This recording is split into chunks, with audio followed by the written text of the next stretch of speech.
The XingHen TSM is a new 2x2 from MoYu and GuoGuan sub-brand, and it's quite nice and smooth.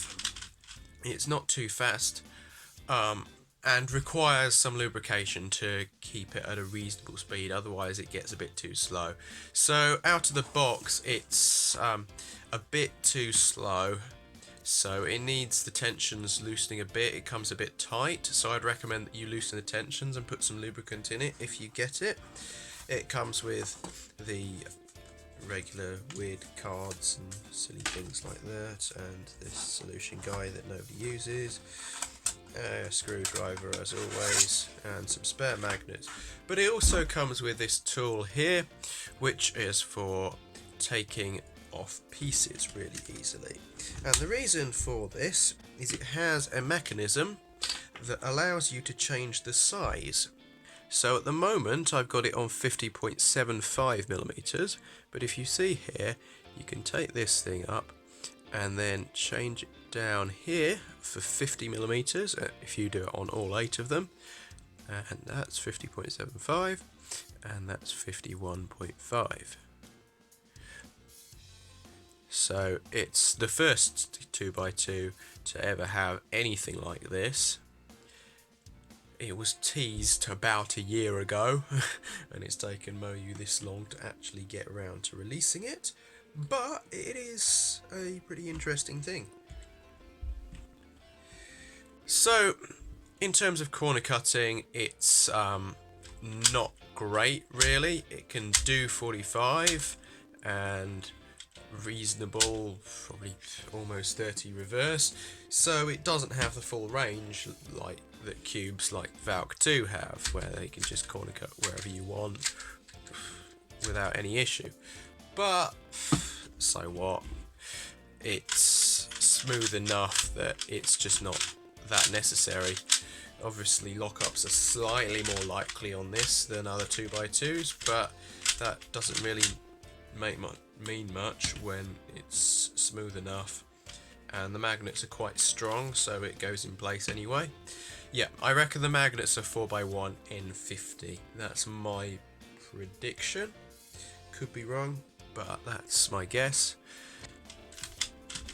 And yeah, it's smooth enough.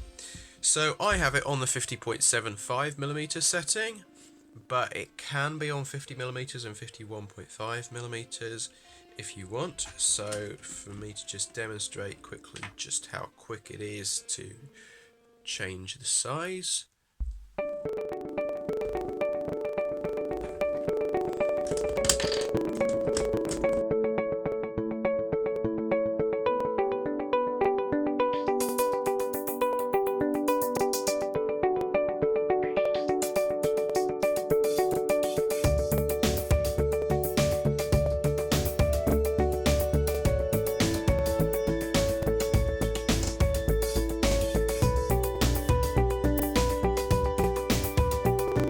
So 1 minute 34 to change the size.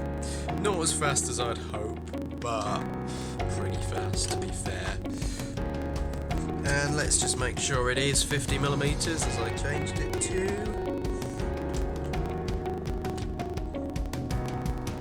50.0. There we go. So yep, it is 50.0 and you can change it to that. And as for the weight, because everybody wants to know stuff like that,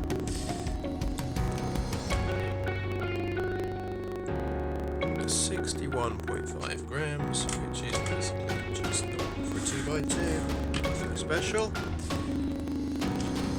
So I'd recommend it for anyone who likes black cubes and doesn't really like stickerless cubes, because this is only available in black, and want something with sort of strong magnets that smooth and not too fast, and not on a £12-ish budget. It's a reasonable 2x2. I've got PB averages of 5 on it, which is quite surprising considering that I don't use black cubes generally. But the main feature is the size changing mechanism, which is completely new. It's never been done before, and it's possible that it may become a common thing, because it certainly hasn't affected the performance of the cube. So I don't think it's changed any design ability of it. So I think it would work with other 2x2s as well. It's just a question of can you do it on a stickerless cube. I think it would be possible, but slightly more difficult. So we'll have to wait and see. Cube companies are beginning to realise that they can't really make much better performing cube. If they can have something new and interesting, they might be able to change that. So yeah, this is not actually that bad an average, considering the ankle and all that. I've got to do the solves at 4.18 for average of 5, which is, yeah, low 4. That's quite nice. Shame I've never been able to get a sub 5 average in a competition. So yeah, for cubes in the future, we'll be getting some interesting new cubes, such as the MGC Repulsion. Like a cube that has repelling magnets, so that it never needs to corner cut 45 degrees. Does it corner cut 45 degrees? We don't know, because it won't let you hold it at 45 degrees. And then the GuoGuan 11M Pro, which we hope to get out, will get up for pre-order relatively soon, is coming out soon, and I suspect the design will be the same as the XS, RM and all that, but with the core corner magnets, which will give something slightly different. Because again, Pyraminx seems quite nice. I'll be reviewing that soon.